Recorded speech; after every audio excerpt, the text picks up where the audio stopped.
স্কিনে কেন ডিজিজ হয়? বোন স্কিনের প্রশ্ন করেছেন। স্কিনের ডিজিজ জীবনেও হবে না। স্কিনের ডিজিজ হওয়ার মূল কারণ হচ্ছে হয় আপনার গাটের সমস্যা, হয়তো লিকি গার্ডস আছে, নাইলে প্রদাহ আছে, বুঝলেন? ডার্মাটাইটিস মানে কি? ডার্মাটাইটিস মানে চামড়া ইনফ্লামেশন, তাই না? তো তাহলে ইনফ্লামেশন কোত্থেকে? ওই যে আপনি গাট ব্যাকটেরিয়া ঠিক করেন, লিকি গার্ডস ঠিক করেন, ভালো খাওয়া ঠিক করেন। যেমন আমাদের অনেক ধরনের স্কিন ডিজিজ, অ্যালার্জি আলহামদুলিল্লাহ এখন বলে যে অনেক ভালো, বুঝেছেন?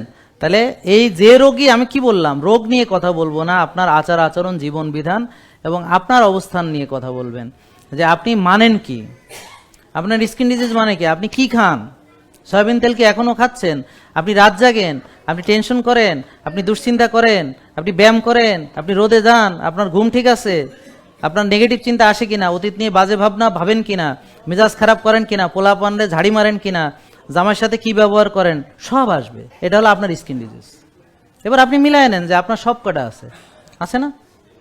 না থাকলে মিলায় নেন, সব আপনার ভিতরে আছে। এটি আপনার স্কিনের ভিতরে চলে আসছে, ওই আপনার ভিতরের জিনিস স্কিনে চলে আসছে, বাইসে উঠছে, বুঝলেন না? ওই চুলকানি কয় না ভিতরে, ওই চুলকানি বাইরে এখন চলে গেছে।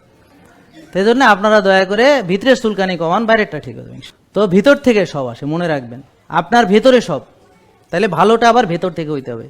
কিভাবে? গাট ক্লিন করতে হবে, ওই যে কফি নামা করতে হবে, ডিটক্স করতে হবে, রোজার মাধ্যমে, ভালো খাবারের মাধ্যমে, ভালো মানসিক প্রশান্তির মাধ্যমে, ভালো চিন্তার মাধ্যমে, গঠনমূলক কাজের মাধ্যমে, মানুষের কল্যাণের মাধ্যমে, মানুষের সাথে ভালো ব্যবহার, সুন্দর আচরণ, হ্যাঁ, সৌহার্দ্যপূর্ণ আচরণ, ভালোবাসা নিয়ে সবার সাথে কথা বলা, হ্যাঁ, এগুলো সব কিছুর মিলিত ফসল যে আপনি সুন্দর। তখন স্কিন কি সুন্দর, ঝকঝকা, এনার্জি ভালো মানে স্কিন ভালো, তার ভিটামিন ডি ভালো মানে স্কিন ভালো, তার হজম ভালো মানে স্কিন ভালো, তার ঘুম ভালো মানে তার স্কিন ভালো, তার চিন্তা ভালো মানে তার স্কিন ভালো, তার খাওয়া ভালো মানে কি তার স্কিন, তার রোজা ভালো মানে কি তার স্কিন ভালো, সব কিছুই ভালো। একটা লোকের সব ভালো, তার স্কিন খারাপ হইয়া যাবে? এ কোনোদিন হতেই পারে না, এ হতেই পারে না।